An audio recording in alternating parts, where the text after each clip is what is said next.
एक समय की घटना है। एक बूढ़े आदमी ने अपनी बहुत सी संपत्ति अपने पुत्र के नाम कर दी। उसने अपनी वसीयत में लिखा कि उसकी सारी संपत्ति उसके मरने के बाद उसके पुत्र की हो जाएगी, और वसीयत करने के कुछ दिन बाद ही उसकी मृत्यु हो गई। संपत्ति इतनी अधिक थी कि उसका पुत्र और आगे आने वाली 7 पुश्तें तक भी आराम से बैठे बैठे बिना कोई काम धंधा किए खा पी सकता था। मगर उसका पुत्र अभी भी संतुष्ट नहीं था। वह अधिक से अधिक धन कमाना चाहता था। इसलिए उसने अपनी सभी अचल संपत्ति बेच दी और भिन्न भिन्न वस्तुओं की खरीद फरोख्त कर उनका व्यापार करना आरंभ कर दिया। भाग्यवश वह बहुत कम समय में अत्यधिक सफल हुआ तथा शीघ्र ही पहले से अधिक धनवान हो गया। उसने इतना अधिक इकट्ठा कर लिया कि दूसरे व्यापारी उससे ईर्ष्या करने लगे।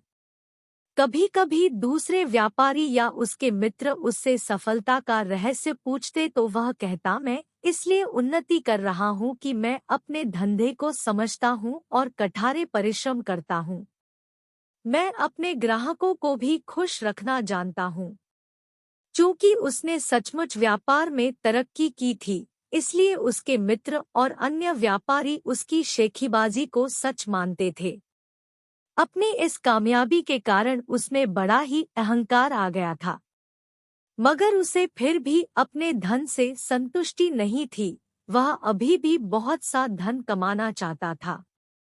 उसने व्यापार में अपने हाथ पैर फैलाने आरंभ कर दिए। आरंभ में तो उसे व्यापार में लाभ हुआ, मगर उसका अहंकार इतना बढ़ गया था कि भाग्य की देवी उससे अप्रसन्न हो गई। उसे व्यापार में घाटा होने लगा। पहली घटना तब हुई जबकि माल से भरा उसका समुद्री जहाज डाकुओं ने लूट लिया।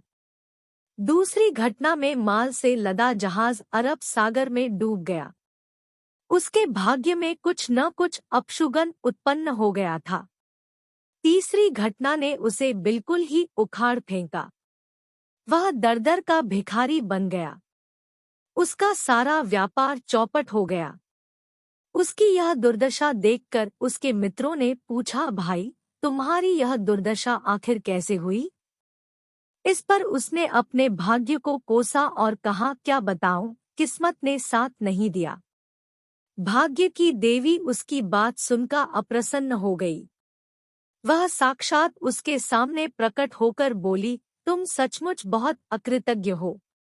जब तक तुम सफलता की सीढ़ियां चढ़ते रहे, तब तक तुम उसका सारा श्रेय खुद लेते रहे, मगर जैसे ही हालात खराब हुए, तुमने भाग्य को धिक्कारना आरंभ कर दिया। याद रखो, मनुष्य की अकृतज्ञता तथा उसका अहंकार ही उसे ले डूबता है।